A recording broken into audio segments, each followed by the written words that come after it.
Food ಬಗ್ಗೆ ಆದರೆ, so ಅವರು ಫುಡ್ಡಿ, ಸೊ ನಿಮ್ಗೆ ಏನಾದರೂ ಈ ಥರ ಟೇಸ್ಟ್ ಮಾಡಿ ತುಂಬ ಚೆನ್ನಾಗಿರುತ್ತೆ ಆ ಥರ ಏನಾದರೂ ಹೇಳಿ ಊಟ ಕೊಡ್ಸಿರೋದು ಉಂಟಾ ಅಲ್ಲಿ ಥಾಯ್ಲೆಂಡಲ್ಲಿ? ಅಂದರೆ ಇದನ್ನ ಖಂಡಿತವಾಗ್ಲು ಥೈಲ್ಯಾಂಡಲ್ಲಿ ನಾನು ಹೇಳ್ದಂಗೆ ಥೈಲ್ಯಾಂಡಲ್ಲಿ ಎಂಟೈರ್ ಸೆಟ್ ಅವತ್ತು ಅವ್ರ ಮಿಸ್ಸಸ್ ಕೂಡ ವಿಜಯಕ್ಕ ಕೂಡ ಬಂದಿದ್ರು. ಸೊ ಅವ್ರು ಹೇಳೋರು ಯಾವಾಗಲೂ, ಇಲ್ಲ ಅವ್ರಿಗೆ ಗೊತ್ತು ಅವ್ರು ಕರ್ಕೊಂಡು ಹೋಗ್ತಾರೆ ನಿಮ್ಮನ್ನ ಅಲ್ಲಿ, ಅವರೆಲ್ಲ ಅದರಲ್ಲಿ ಹುಷಾರು, ತುಂಬ ಚೆನ್ನಾಗಿ ಫುಡ್ನೆಲ್ಲ ಚೂಸ್ ಮಾಡ್ತಾರೆ, ಪಿಕ್ ಮಾಡ್ತಾರೆ ಅಂತ. ಸೊ ಅಂದರೆ ಥೈಲ್ಯಾಂಡಿಗೆ ಹೋದ್ಮೇಲೆ ಹೊಸ ಹೊಸ ವೆರೈಟಿ ಫುಡ್ಸ್ನ ನನಗೆ ಇಂಟ್ರೊಡ್ಯೂಸ್ ಮಾಡಿಸಿ, ಅವ್ರು ಆಲ್ರೆಡಿ ಟ್ರೈ ಮಾಡಿರೋದು ಚೆನ್ನಾಗಿರುತ್ತೆ, ಟ್ರೈ ಮಾಡಿ ಅಂತ ಹೇಳಿ ಟ್ರೈ ಮಾಡಿಸಿರೋದು ಇದೆ. ಓಕೆ, ಇನ್ನು ವಿಜಯಲಕ್ಷ್ಮಿ ಅವ್ರ ಬಗ್ಗೆ ಹೇಳೋದಾದ್ರೆ ರಚನಾ, ನೀವು ಒಂದಷ್ಟು ಫೋಟೋಸ್ ಹಾಕ್ಕೊಂಡಿದ್ರಿ ಅವ್ರ ಜೊತೆ ಇರುವಂಥದ್ದು ಕೂಡ. ಸೊ ಎಷ್ಟು ಕ್ಲೋಸ್ ಆಗಿದ್ರಿ ಇಬ್ರು. ಮತ್ತು ಇವತ್ತು ವಿಜಯಲಕ್ಷ್ಮಿ ಅವ್ರ ಬಗ್ಗೆ ತುಂಬಾ ಎಲ್ಲರೂ ಹೆಮ್ಮೆಯಿಂದ ಮಾತನಾಡ್ತಾರೆ. ಅಂದರೆ ಗಂಡ ಸಂಕಷ್ಟದಲ್ಲಿ ಇರಬೇಕಿದ್ರೆ ಅವ್ರ ಹಿಂದೆ ನಿಂತಿರೋವಂಥದ್ದು ಇದೆಯಲ್ಲ ಒಂದು ಶಕ್ತಿಯಾಗಿ, ಸೊ ಎಲ್ಲರೂ ಅಪ್ರಿಷಿಯೇಟ್ ಮಾಡುವಂಥದ್ದು ಅದನ್ನು. ಸೊ ನೀವು ಏನೆಲ್ಲ ಮಾತಾಡ್ತಾ ಇದ್ರಿ, ನಿಮ್ಮಿಬ್ಬರ ಒಂದು ಬಾಂಡಿಂಗ್ ಹೇಗಿತ್ತು? ನಮ್ಮಿಬ್ರು ಒಡನಾಟ ತುಂಬ ಹೆಚ್ಚಾಗಿರಲಿಲ್ಲ. ಸೆಟ್ಟಿಗೆ ಬರ್ತಾ ಇದ್ರು ಅವರು. ಸೆಟ್ಟಿಗೆ ಬಂದಾಗಲೇ ನನ್ನನ್ನು ಅಷ್ಟು ಖುಷಿಯಾಗಿ ನೋಡ್ಕೊಳ್ಳೋರು. ಸೊ ಯಾವತ್ತೂ ನನ್ನನ್ನೊಂದು ಹೀರೋಯಿನ್ ಥರ ಟ್ರೀಟ್ ಮಾಡಿಲ್ಲ, ಒಂದು ಚಿಕ್ಕ ಹುಡುಗಿ ಥರನೇ ಟ್ರೀಟ್ ಮಾಡೋರು. ಏನಾದರೂ ಅಂದರೆ ಫುಡ್ ಮಾಡ್ಕೊಂಡು ಬರೋರು ಮನೆಯಿಂದ, ನಮಗೆಲ್ಲ ತಿನ್ನಿಸೋರು. And she is a wonderful women by heart. ಅವರು ನೋಡೋಕೆ ಎಷ್ಟು ಮುದ್ದಾಗಿದ್ದಾರೋ ಅಲ್ಲಿ ಹೃದಯದಿಂದನೂ ಅಷ್ಟೇ ಮುದ್ದಾಗಿದ್ದಾರೆ ಅವರು. ಅಂದರೆ ತುಂಬ ಒಳ್ಳೆಯವರು, ಅವ್ರ ಮನಸ್ಸಿಂದ ಎಲ್ರಿಗೂ ಒಳ್ಳೆಯದನ್ನು ಬಯಸ್ತಾರೆ. So that's one of the best thing a women can have. ಮನಸ್ಸು ಅವ್ರದ್ದು ತುಂಬ ಶುದ್ಧ, ಎಲ್ಲರೂ ಒಂದೇ ಥರ ನೋಡ್ತಾರೆ. So I am happy that I met ಹರ್. ಯಾ.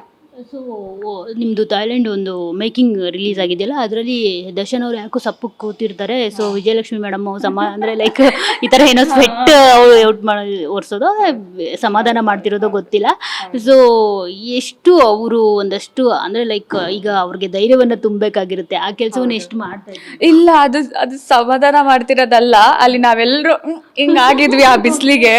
ಪಾಪ ಇಲ್ಲೇನೋ ಅಂದರೆ ಸ್ಯಾಂಡ್ ಏನೋ ಅಂಟಿರತ್ತೆ, ಅದನ್ನು ತೆಗಿತಾ ಇದ್ರು ಅವರು. ಸೊ ಸಮಾಧಾನ ನಾವೆಲ್ಲ ಔಟ್ ಆ ದಿನ. ಅದು ಲಾಸ್ಟ್ ಡೇ ಶೂಟ್ ಆಗಿತ್ತು.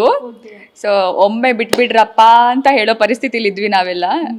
ಹಂಗೆ ಕೇರ್ ಮಾಡ್ತಿದ್ರು ವಿಜಯಲಕ್ಷ್ಮಿ ಮ್ಯಾಮ್ ಅವರು. ಪಾಪ ತುಂಬ ಕೇರ್ ಮಾಡೋರು. ಅಂದರೆ ಅವರು ಇದ್ರು ಬೆನ್ನು ನೋವು ಅಂದರೆ ಆ ಸಿಚುವೇಶನ್ ಅಲ್ಲಿ ಅವರು ಇದ್ರು. ಅವರು ಅಂದರೆ ರಾತ್ರಿ ಎದ್ದಿರೋರು ನಮ್ಮ ಜೊತೆ.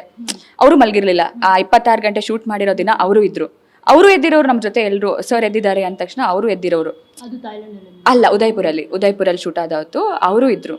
ಸೊ ಅವ್ರನ್ನ ನೋಡಿ ತುಂಬ ಕಲಿತೆ ನಾನು. ಮಾತ್ರ ಜೀವನಕ್ಕೂ ನನಗೊಂದು ಪಾಠ ಅವ್ರನ್ನ ನೋಡಿ ಕಲಿಯೋದಿದೆಯಲ್ಲ, ಖುಷಿ ಆಗುತ್ತೆ ನನಗೆ ಅಂಥವ್ರ ಜೊತೆ ಒಂದು ಬಾಂಧವ್ಯ ಬೆಳೆಸ್ಕೊಳ್ಳೋಕ್ಕೆ. I am grateful and I am blessed.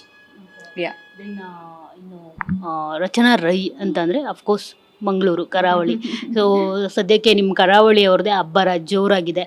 So devil ಹೊರತಾಗಿ ಕಾಂತಾರ ಸಿನಿಮಾ ಏನಾದರೂ ನೋಡಿದ್ರಾ ರಚನಾ? ಸೊ ಏನು ಹೇಳ್ತಾರೆ? ಡೆಫಿನೆಟ್ಲಿ ನೋಡಿದೆ. ನಾನು ಪುತ್ತೂರಲ್ಲಿ ನೋಡಿದೆ, ಅಲ್ಲಿ ಥಿಯೇಟ್ರಲ್ಲಿ ನೋಡಿದೆ.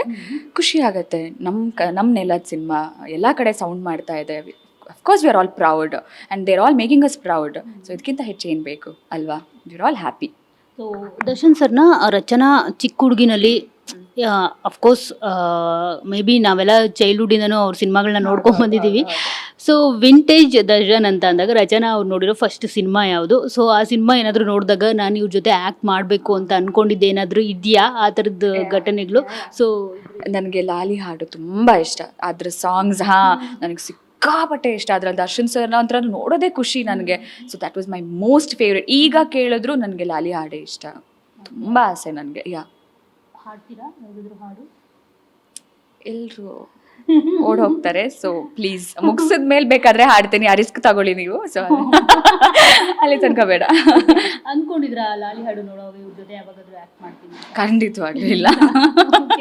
ಅದೆಲ್ಲ ದೂರದ ಮಾತು. ಆ್ಯಕ್ಟಿಂಗ್ ದೂರದ ಮಾತು. ನೋಡ್ತೀನೋ ಇಲ್ವೋ ಅಂತಲೂ ಗೊತ್ತಿರಲಿಲ್ಲ. ಆ್ಯಕ್ಟಿಂಗ್ ಎಲ್ಲ.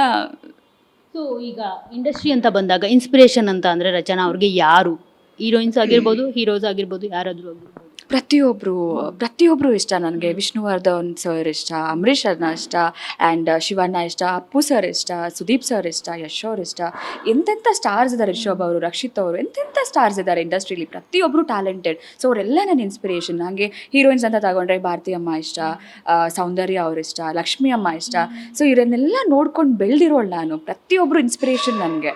So yeah, everybody are my inspiration. ಇನ್ನು ಸ್ಯಾಂಡಲ್ವುಡಲ್ಲಿ ಆ್ಯಕ್ಟ್ ಮಾಡಬೇಕು ಅಂತ ಅಂದ್ಕೊಂಡ್ರೆ ಯಾರ ಜೊತೆ? ನೀನು ದರ್ಶನ್ ಅವ್ರ ಜೊತೆನೇ ಆ್ಯಕ್ಟ್ ಮಾಡಿಬಿಟ್ಟಿದ್ದೀರಾ, ಇನ್ನು ಯಾರು ನಿಮಗೆ ಅಂದರೆ ಲೈಕ್ ಹೌದಪ್ಪ ನಾನು ಇವ್ರ ಜೊತೆ ಆ್ಯಕ್ಟ್ ಮಾಡಬೇಕು ನನ್ನ ಸಿನಿಮಾ ಜರ್ನಿಯಲ್ಲಿ ಅಂತ ಅನ್ನೋದಾದರೆ ಯಾರು? ಎಲ್ಲರೂ ನಾನು ಹೇಳ್ದೆ ಅಲ್ಲ, ನನಗೆ ನಮ್ಮ ಇಂಡಸ್ಟ್ರಿ ಅಂದ ತಕ್ಷಣ ಬಂಡಲ್ ಆಫ್ ಟ್ಯಾಲೆಂಟ್ಸ್ ಇಲ್ಲಿರೋದು. ಪ್ರತಿಯೊಬ್ಬರು ಅಷ್ಟು ಒಬ್ರಿಗಿಂತ ಒಬ್ಬರು super talents they are. So ಎಲ್ಲರ ಜೊತೆ ಆ್ಯಕ್ಟಿಂಗ್ ಮಾಡೋಕ್ಕೆ ಇಷ್ಟ. ಆ ಪಾತ್ರ ನನಗೆ ಸೂಕ್ತ ಅಂತಿದ್ರೆ ಖಂಡಿತವಾಗ್ಲೂ ಪ್ರತಿಯೊಬ್ಬರ ಜೊತೆ ಖುಷಿಯಿಂದ ತೆರೆ ಹಂಚ್ಕೊತೀನಿ ನಾನು. ಸೊ ಈಗ ಈ ಡೆವಿಲ್ ಆಲ್ಮೋಸ್ಟ್ ಎಲ್ಲ ಲ್ಯಾಂಗ್ವೇಜಲ್ಲೂ ಕೂಡ ಒಂದಷ್ಟು ಸುದ್ದಿಗಳಾಗ್ತಾ ಇದೆ ಈ ಸಿನಿಮಾ ಬಗ್ಗೆ.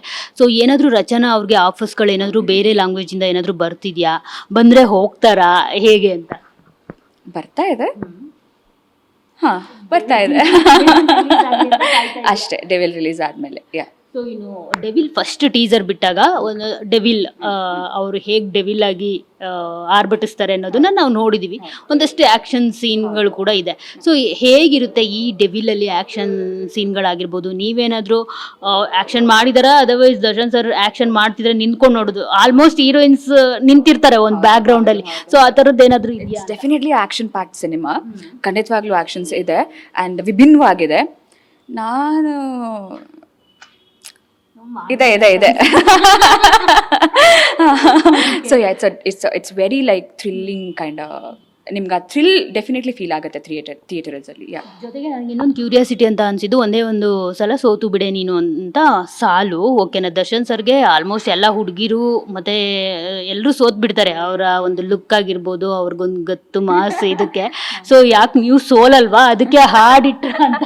ಇದನ್ನ ನಾನು ಪ್ರಮೋದ್ ಅವ್ರಿಗೆ ಕೇಳಬೇಕು, ಅಷ್ಟು ಅದ್ಭುತವಾಗಿ ಸಾಹಿತ್ಯ ಬರೆದಿದ್ದಾರೆ. ಆ್ಯಂಡ್ ಅಜನೀಶ್ ಅವರು, the magician himself, the legend. So ಇವ್ರನ್ನ ಕೇಳ್ಬೇಕು ಅದನ್ನ. ಯಾಕೆ ಸರ್ ನಂಗೆ ಮಾಡಿದ್ರೆ, ನಾನು ಸಿನಿಮಾ ನೋಡಿದ್ರೆ ನಿಮಗೆ ಗೊತ್ತಾಗತ್ತೆ ಯಾಕೆ ಅದೇ ಲೈನ್ ಇದೆ ಅಂತ.